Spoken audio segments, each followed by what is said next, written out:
Hello and welcome back to Doctor Who The Cancelled Chronicles. Today we will be looking at the start of the 9th Doctor era, who will be played by Paul McGann, if you remember from last time. Specifically, the first 2 seasons of the 9th Doctor era, Season 32 and Season 33. Let's jump right in. Season 32 of Doctor Who would be Paul McGann and Kate Orman's first season as the Doctor and script editor, respectively. It would have been Gary Downey's final season as producer, and we will get to his replacement a little bit later. A new intro was commissioned to introduce the new Doctor, as well as a new theme by John Debney. It was meant to be more bombastic and orchestral, similar to Doctor Who's biggest competitor at the time, Star Trek. However, due to major changes in the show at the time, it was ultimately decided to move away from some older traditional conventions, and for the first time since 1966, the Doctor's face would not be shown in the intro. This angered many fans, calling it a staple of the show.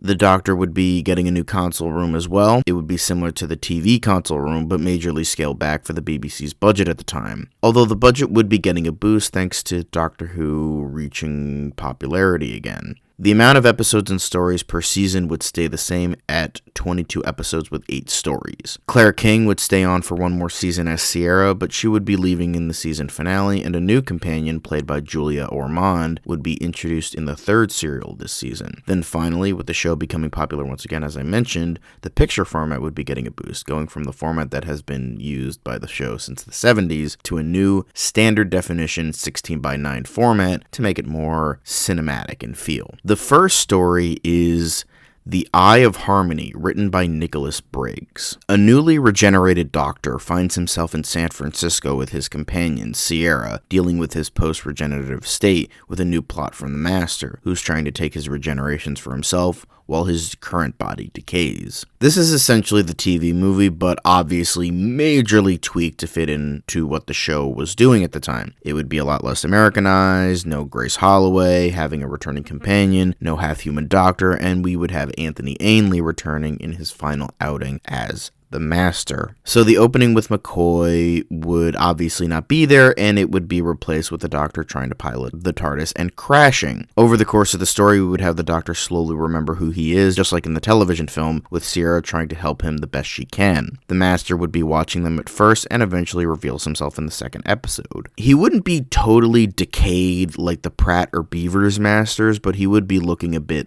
I guess you could say, wounded. And the story from there would essentially be the same, but with more character-driven moments between the Doctor and Sierra, as well as the Doctor and the Master, which were sorely missing from the original story. The Master's characterization would follow from his appearance from Survival, being a bit calmer, darker, and more subtle. There would also be a bit more sympathy for him, almost like it hurts him to take away the Doctor's regenerations, but obviously not too much that he wouldn't be willing to do it. He is still villainous in the end. At the end of the story, it would result in him becoming one with the TARDIS's Eye of Harmony, becoming almost an all-powerful being until the Doctor pulls him out, realizing that he would burn up and die if he did stay there. We are then introduced to a new version of the Master, possibly with a new regeneration cycle, played by Derek Jacobi. He then escapes with a time ring found in the TARDIS, and the Doctor and Sierra go off for another adventure. The story would have received a lot of praise from fans, stating that this was the best performance of Ainley as the Master, as well as being a fun, fast-paced adventure with some great moments between the Doctor and the Master, and felt like the most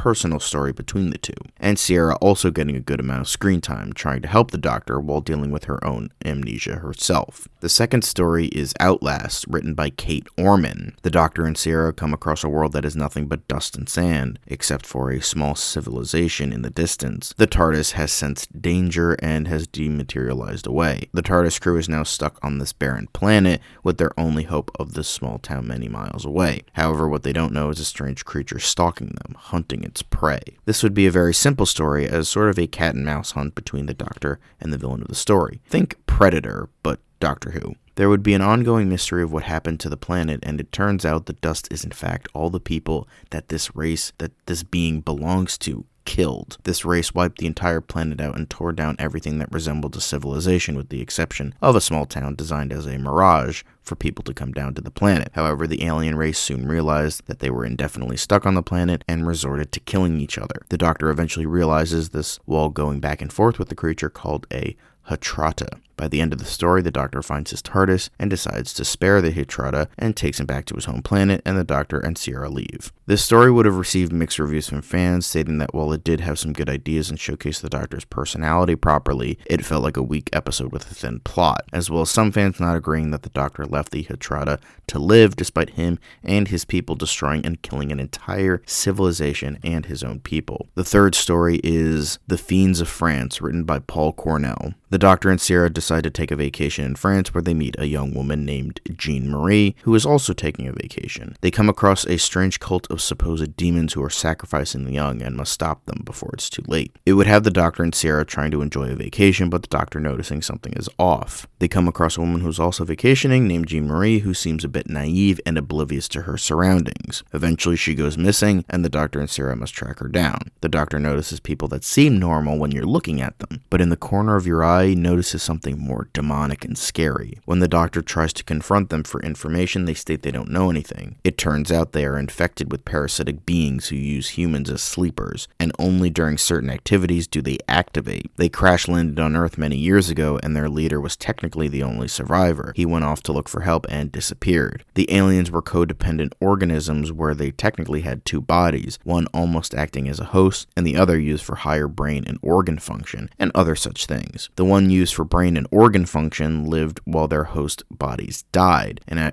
couple days later, a group of humans found them and the aliens took them over, thinking that this was a gift from their leader. There was an extra person that was with them, but with no one to take them over, they were killed. This slowly developed into a ritual of sorts, while the parasitic beings made themselves invisible to the naked eye. They eventually became the Cult of Naranga, named after their leader, who disappeared, and every year they would sacrifice someone of pure blood to him in the hopes that he would return to them and to thank him for giving them host bodies. When the Doctor eventually comes to realize this, he sets out to find Jean, who is the intended sacrifice of the cult. He saves her at the last minute, while the Doctor scolds the aliens for taking these people over. He eventually takes them to their leader, who in fact was killed only a short time after he left the group, when he fell off a cliff. Disillusioned and broken, the entire cult decide to join their leader and throw themselves off the cliff, but sparing the original host bodies, who are saved thanks to the Doctor. The Doctor eventually asks Jean Marie to join them on their travels, and she says yes. They then all enter the TARDIS, and it dematerializes. The story was mostly praised by fans. Despite being very grounded, it had a great villain and intriguing horror concepts. Many weren't very fond of Jean Marie, as some felt she was too much of an airhead. However, some were more apologetic, stating that she could develop as the series goes on. Despite this, it was an overall well-received story. The fourth story is Deceit, written by Peter Darvill Evans. The middle of the 25th century, the Second Dalek War is drawing to an untidy close. Earth's Office of External Operation is trying to extend its influence over the corporations that have controlled human-occupied space since man first ventured to the stars. Agent Isabel DeFries is leading one expedition. Among her barely controllable squad is an agent who doesn't know who she is, called Sierra. Their destination? Arcadia, a non-technological paradise, a living laboratory for a centuries-long experiment, fuel for a super being. Even when Sierra and Jean discover the truth, the Doctor refuses to listen to them. Nothing is what it seems to be. This would be an adaptation of the story with some things tweaked for obvious reasons. This story would be considered a mediocre story by many fans. While some liked the characters like Absalom Doc, many felt that the story was painfully average and very forgettable. The fifth story is Crimson, written by Mark Gatiss. In 1893, the Doctor is investigating a victim of the mysterious Crimson Horror. He disappears under mysterious circumstances, along with Sierra and Jean. Two men who knew the Doctor before, Jago and Lightfoot, are contacted by the brother of the victim and do their own investigation into the Crimson Horror, and what they find is truly frightening.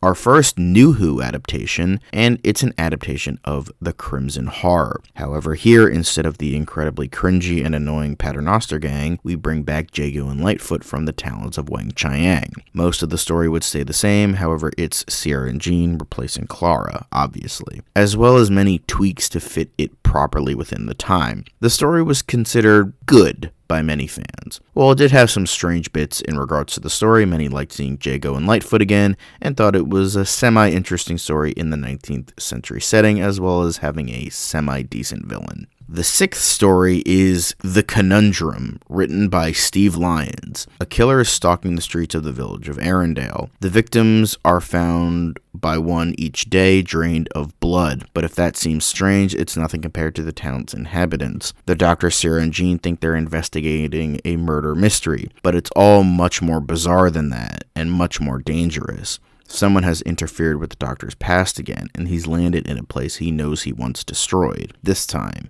there can be no escape. Another novel adaptation, and again, some obvious things would be tweaked to fit it properly with what is going on. This story would have been considered the best of the season. Many liked the return of the Master of the Land of Fiction and his plan, the showcasing of the companions properly, the characters in the Land of Fiction, and the overall mystery. The seventh story is Lies and Deception, written by Craig Hinton. In the very, very far-off future of Earth, the Doctor and company land, and the people recognize him already. He was the man who brought down their entire civilization and killed millions. Obviously, this has to be a dubious trick, and somebody is spreading false word about the Doctor.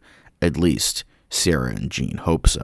This story would essentially just be set up for the next story and reveal constant teases about who the villain might be. It is claimed to be someone from the Doctor's past, but the audience doesn't know if it's someone we know or someone we haven't met before. Meanwhile, Sarah gets accustomed to this time in Earth's history that she hasn't before, and has some scenes alone with Jean about this. While also trying to help the Doctor, there would also be some notes about the audience being unsure if the Doctor is telling the truth or not. The background setting of the story is a giant festival honoring a Time Lord, but diminishing the Doctor claiming all these lies about him. By the end of the episode, there is a reveal to who the villain is to the Doctor, and it cuts to black.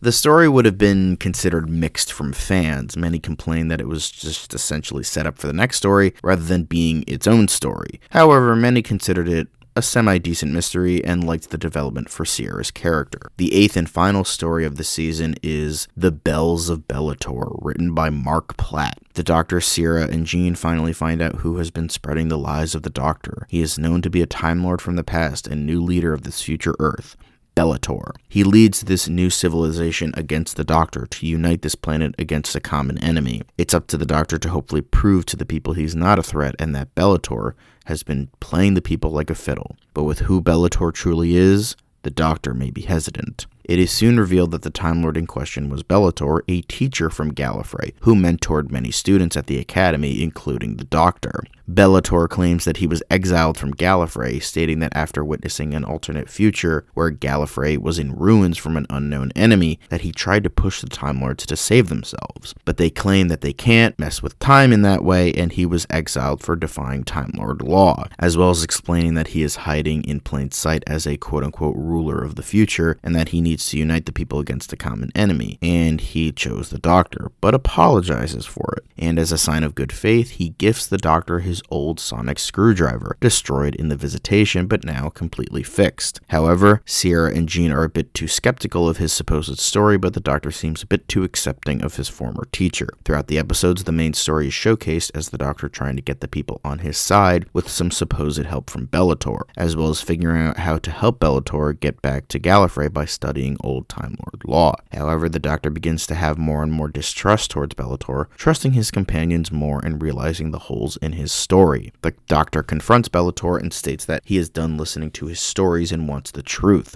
Bellator states that he was truthful, stating that there will be an enemy that does destroy Gallifrey, but not unknown, and it is in fact the Doctor. It's also hinted that Bellator hypnotized him. Bellator tried to take the throne for himself, realizing his new thirst for power, holding Gallifrey's future in the palm of his hands, but he was then exiled. However, Bellator took control of Earth and killed the original person who brought the world into its golden age and claimed it for himself. And then he tried to spread enough hatred for the Doctor in the hopes that his favorite world across all times would unite against him and destroy him. The Doctor states that even if he were to destroy the Time Lords, he would be fighting for the wrong side, and the Time Lords aren't worth saving. They eventually have a mind battle, like in Brain of Morbius and Alexion, and the Doctor is victorious, and through outsmarting him, the Doctor showed the people Bellator's lies, and they rebel against him, having a greater common enemy to unite the world once again. The Doctor then expels him into a pocket dimension for eternity. The story ends with Sierra asking to leave the Doctor because she strangely feels at home in this time, the most she has since she got her memory wiped. The Doctor states that all he wants is for his friends to be happy, and Sierra states she is, despite not getting all of her memories back. The Doctor then gives her some supplies to help her start a new life, and she takes them and hugs him. She waves goodbye to the TARDIS team. Before the Doctor and Jean head back into the TARDIS, she asks him about his possible future, and the Doctor states that it's one of the trillions that are possible, and that he would never destroy his own planet.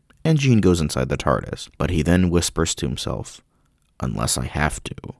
And the story ends. The story would have been praised, and Patrick Stewart's performance as Bellator was acclaimed. While some felt that the setup episode wasn't necessary, it was nice that this one focused on shattering the Doctor's past even further, with more Time Lords against him, and his love of Earth being showcased more, and the more important and intriguing parts of the story. However, some felt it didn't need to be 4 episodes long, and felt that Sierra's goodbye scene was a bit rushed. This season, despite some bumps, was overall praised, and many fans loved McGann's portrayal of the Doctor and showcasing a more human and caring side, as opposed to the last few Doctors being very alien. Some fans warmed up to Jean but still felt she was a bit too naive. Soon after the season ended, Downey announced that his successor would be Louis Marks, who was a famous television producer who also worked as a writer on Doctor Who decades before. Fans were overall happy with this decision. Season 33 would be Louis Marks' first season as producer, Kate Orman's second as script editor, and second for Paul McGann as the Doctor. Julia Ormond announced that she would be leaving Doctor Who at the end of the season, having little desire to stay for very long. So a new companion would be joining the TARDIS team in the first story.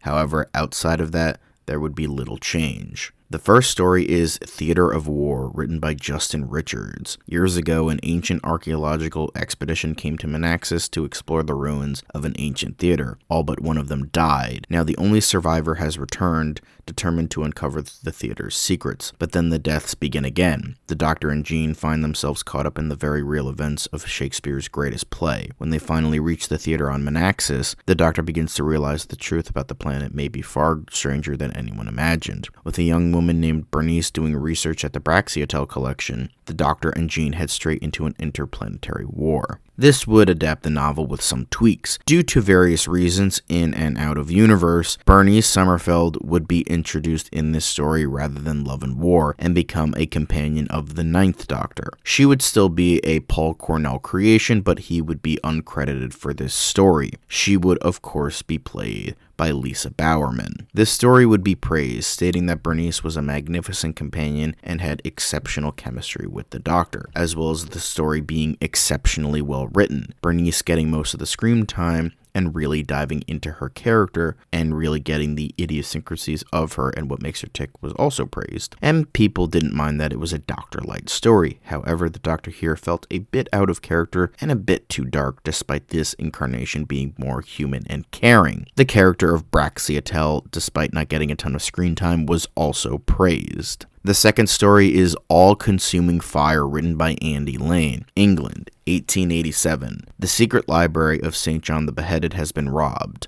The thief has taken forbidden books which tell of mythical beasts and gateways to other worlds. Only one team can be trusted to solve the crime: Sherlock Holmes and Dr. Watson. As their investigation leads them to the dark underside of Victorian London, Holmes and Watson soon realize that someone else is following the same trail. Someone who has the power to kill with a glance, and they sense a strange inhuman shape observing them from the shadows. Then they meet the mysterious traveler, known only as the Doctor, the last person alive to read the stolen book. books. While Bernice waits in 19th century India, Jean is trapped on a bizarre alien world, and the Doctor finds himself unwillingly united with England's greatest consulting detective. This story would also adapt the novel, but with necessary tweaks. While this was originally a book within a book, I think making it have a narration from Bernice could possibly give it that original feel of the novel, as well as the references to previous Doctors being cut entirely or just being shortened. The story would have been praised, mainly for its unconventional storytelling and use of an unreliable narrator/author. However, some felt that there was a bit too much going on at certain points and was paced oddly in some of the episodes. The third story is Blood Harvest, written by Terrence Dicks. Decker is a private eye, an honest one, but when Al Capone hires him to investigate a new joint called Docks, he knows that this is a job he can't refuse. And just why are the Doctor and Jean selling illegal booze in a town full of murderous gangsters?